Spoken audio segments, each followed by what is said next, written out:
तो बिल्कुल हेमंता विश्व शर्मा को आपने सुना, लेकिन बात अलीगढ़ के हम मूड की कर रहे थे। अलीगढ़ का मूड क्या है, जमीनी रिपोर्ट आपको दिखाते हैं ताकि हकीकत अलीगढ़ की जनता की आप समझ पाए।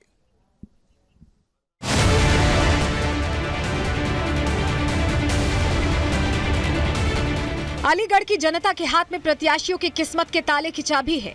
यही जनता किसी एक उम्मीदवार की किस्मत का ताला खोलेगी और बाकी प्रत्याशियों का मुकद्दर 17वीं लोकसभा के चुनाव में 5 सालों के लिए लॉक हो जाएगा। जनता के इसी मूड मीटर को जानने के लिए रिपब्लिक भारत संवाददाता वैभव चल पड़े अलीगढ़ संसदीय क्षेत्र को बारीकी से जानने। अलीगढ़ शहर अलीगढ़ मुस्लिम यूनिवर्सिटी और शिक्षा के केंद्र के रूप में दुनिया भर में मशहूर है। ये शहर अपनी प्राचीन विरासत के लिए भी जाना जाता है। भले इस क्षेत्र को मुस्लिम बाहुल्य क्षेत्र माना जाता है, लेकिन 1957 के बाद से आज तक यहाँ से एक भी मुस्लिम उम्मीदवार के हाथ जीत नहीं लगी है। 2019 में भी यहाँ के लोगों ने बीजेपी के सतीश कुमार गौतम को भारी मतों से विजयी बनाया था। इस बार भी पार्टी ने इस सीट से सतीश गौतम पर ही दांव खेला है। बीएसपी ने भी टिकट अजीत बालियान को ही दिया है और सपा ने छिटक रहे जाट वोट बैंक को साधने के लिए बृजेंद्र सिंह को अलीगढ़ के चुनावी मैदान में उतारा है। पश्चिमी यूपी की इस सीट पर बीजेपी का खास फोकस है, क्योंकि अगर सतीश गौतम यहां से जीत जाते हैं तो ये चुनावी जीत की हैट्रिक होगी। अलीगढ़ में यहाँ के वोटरों का मूड क्या है, ये हम परखेंगे और जानेंगे। और आखिर इस बार लोकसभा चुनाव 2024 में अलीगढ़ की बाजी कौन मारेगा, ये जानने के लिए हम एक वोटर से बातचीत करेंगे और उनका मिजाज समझकर ये परखने की कोशिश करेंगे कि इस बार जनता का मूड क्या है, अलीगढ़ की जनता किसे अपना सांसद चुनने जा रही है। बीजेपी की नजर जहां जीत की हैट्रिक लगाने पर है, तो सपा और बसपा बीजेपी का ये रिकॉर्ड तोड़ने की कोशिश कर रही हैं। सभी पार्टियां और प्रत्याशी अपनी तरफ से एड़ी चोटी का जोर लगा रहे हैं, लेकिन जनता का मत किसकी तरफ है, ये भांपने के लिए वैभव अलीगढ़ के चप्पे चप्पे तक पहुंचे। बीजेपी की और क्या? अच्छा, बीजेपी एक बार फिर से यहाँ से जीतेगी? बिल्कुल जीतेगी। अब बीजेपी कह रही है कि देश भर में 400 पार इस बार ले जाएंगे, लगता है आपको पूरा होगा? पूरा होगा। देखो, बहुत बढ़िया काम चल रहा है। जैसे कि बीजेपी सरकार ने बहुत बढ़िया काम किया है, मोदी साहब बहुत बढ़िया काम कर रहे हैं। और देखो, डिफेंस कॉरिडोर भी बनाया है, ट्रांसपोर्ट नगर भी बनाया है, और देखो गौशाला भी जगह जगह खुली है। एक गाय ना दिखे तुम यहाँ माता कहूँ देख लो, कोई गाय बछड़ा को दिख जाए। गाँवों में काम हुआ है। अलीगढ़ सीट की एक और बात है जो बहुत चर्चित है। कहा यह जाता है कि इस धरती पर कोई जातीय समीकरण काम नहीं करता। यहाँ ब्राह्मण के साथ ही राजपूत वोटर्स की भी अच्छी खासी संख्या है। 2019 के चुनाव के समय यहाँ करीब 20% मुस्लिम आबादी थी और करीब 80% वोटर्स हिंदू थे। तब यहाँ मुसलमानों की संख्या करीब 4.5 लाख थी, जबकि लोधी वोटर्स की संख्या करीब 2.5 लाख रही थी। जाट वोटर्स भी यहाँ मजबूत स्थिति में है। क्या किसान यहाँ के परेशान हैं, या फिर किसान के लेकर जो तमाम नीतियां चलाई जा रही हैं उन नीतियों से अलीगढ़ के किसान संतुष्ट हैं? हमारे साथ तमाम किसान इस वक्त अलीगढ़ के मौजूद हैं। इनसे ही हम जानेंगे कि इस बार 2024 के चुनावों को लेकर इन लोगों का मूड क्या है, किसानों का मूड क्या है, ग्राउंड जीरो पर आखिर रियलिटी क्या है। मुस्लिम बाहुल्य सीट की सबसे खास बात यह भी है कि अब तक एक भी मुस्लिम उम्मीदवार को अलीगढ़ से जीत नहीं मिल सकी है। 1991 के चुनाव से यह सीट बीजेपी के लिए गढ़ बन गई है। शीला गौतम ने 1991 के बाद 1996, 1998 और 1999 में लगातार 4 चुनावों में जीत हासिल की और बीजेपी का कब्जा बनाए रखा। फिर 2014 में मोदी लहर में अलीगढ़ सीट भी बीजेपी के कब्जे में आ गई।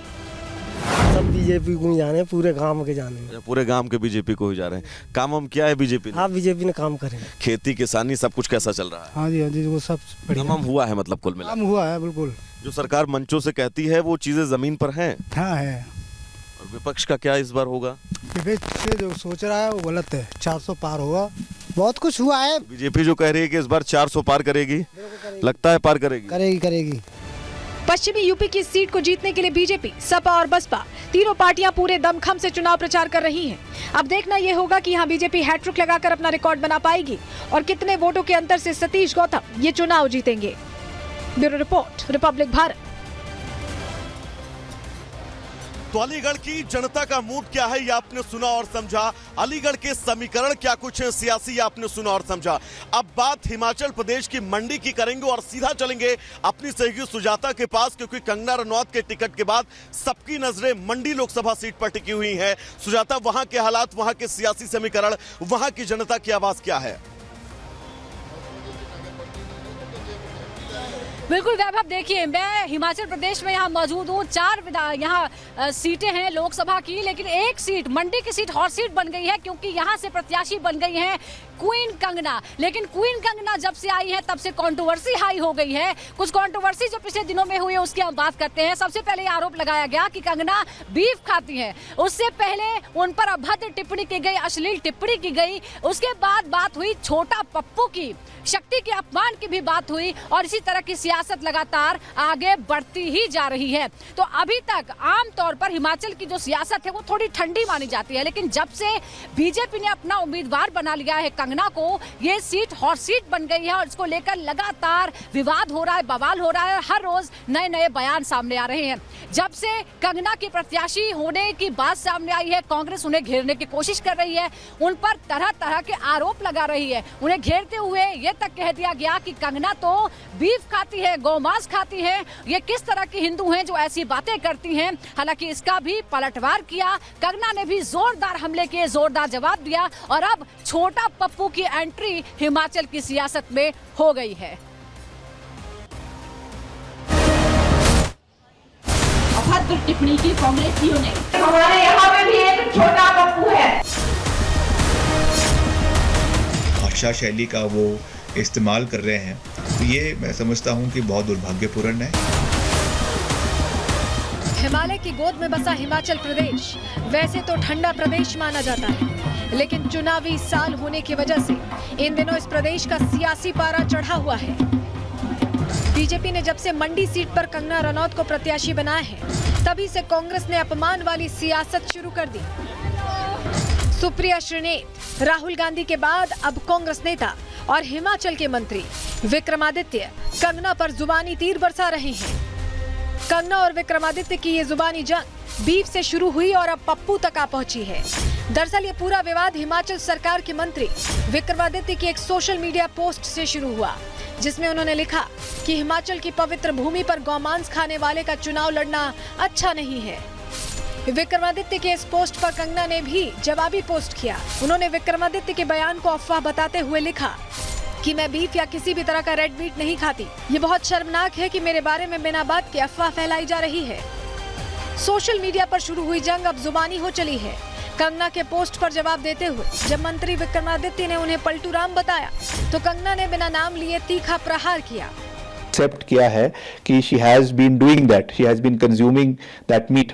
आज उसी को क्लैरिफाई कर रही हैं, अपनी बातों को ही उन पे पलट जा रही हैं। तो हमको सर्टिफिकेट देने से बजाय जयराम जी को अपनी जो उनकी सहपाठी हैं, उनकी सहयोगी है, उनको, उनकी कैंडिडेट है, उनको वो जो है वो पलटू राम का सर्टिफिकेट देना चाहिए।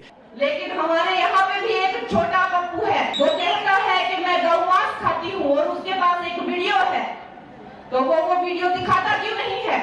झूठा और एक नंबर का पलटूबाज है ये छोटा पप्पू। एनडीए इस बार 400 का लक्ष्य लेकर आगे बढ़ रही है। पीएम मोदी की विकास की गारंटी को जनता का सपोर्ट भी मिल रहा है। ऐसे में विपक्ष की बौखलाहट विवादित बयानों के तौर पर बाहर आ रही है।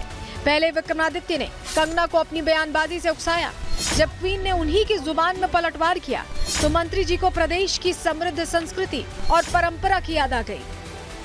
कि जो उनके प्रतिनिधि आ रहे हैं चुनाव में वोट मांगने के लिए, वो किस मुंह से समर्थन मांगने के लिए आ रहे हैं, ये उनको उसके ऊपर आत्मचिंतन करने की आवश्यकता है। और उसके ऊपर जिस तरीके की भाषा शैली का वो इस्तेमाल कर रहे हैं, वो सोने के ऊपर सुहागा है। तो ये मैं समझता हूँ कि बहुत दुर्भाग्यपूर्ण है। वो क्या बोल दिया, अरे वो तो मुंह फुला के बैठ गए, उनको उस पे भी गुस्सा आ गया। मुझे कहते हैं मैंने अभद्र भाषा यूज की। अरे भाई, किसी को प्यार से छोटा पप्पू, राजा बाबू, राजा बेटा, ये तो बड़े ही प्यारे शब्द होते हैं, हम छोटे छोटे बच्चों के लिए यूज करते हैं। छोटा भैया है वो, उसको मैंने प्यार से बोल दिया, बड़ा नाराज हो गया। चुनावी मुद्दों को छोड़ कांग्रेस के नेता बीजेपी की महिला प्रत्याशी पर पर्सनल अटैक कर रहे हैं। आलम यह है कि जनता के बीच जाने के बजाय विपक्ष अपमान वाली सियासत कर रही है। ऐसे में बीजेपी इसे विपक्ष की बौखलाहट करार दे रही है।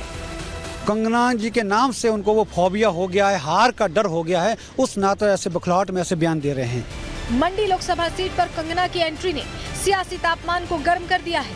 कंगना जहां मंडी की बेटी बनकर जनता का आशीर्वाद मांग रही हैं, वहीं विपक्ष लगातार मंडी की बेटी का अपमान कर रही है। ऐसे में मंडी की जनता की नब्ज टटोलने उनके बीच पहुंची हमारी संवाददाता सुजाता। कांग्रेस पार्टी इनके ऊपर जो बयानबाजी कर रहे हैं, इससे लगता है कि ये जो इन्होंने बोला है वो ठीक बोला है। जो विक्रमादित्य जी को बोला है कि ये पप्पू है, तो ठीक है। किसी भी प्रत्याशी के खिलाफ अभद्र टिप्पणी करना और खासकर महिला के खिलाफ, तो मैं नहीं समझता इस बात को कि उचित है। कंगना के आने से इनकी आत्मा बहुत दुखी हो गई है, क्योंकि ये बुखला गए हैं सभी। इनको पता है कि हार हमारी सुनिश्चित है। इसमें जो पप्पू तो पप्पू ही है। मंडी सीट पर जहां बीजेपी ने कंगना के रूप में अपना प्रत्याशी उतार दिया है, वहीं कांग्रेस अब तक अपना प्रत्याशी फाइनल नहीं कर पाई है। खबरें थी कि इस सीट से वीरभद्र सिंह की पत्नी प्रतिभा सिंह चुनाव लड़ सकती हैं, लेकिन ताजा सियासी बयानबाजी से कयास लगाए जा रहे हैं कि प्रतिभा सिंह की जगह कांग्रेस उनके बेटे विक्रमादित्य सिंह को मंडी के रण में उतार सकती है। Bureau report, Republic Bharat.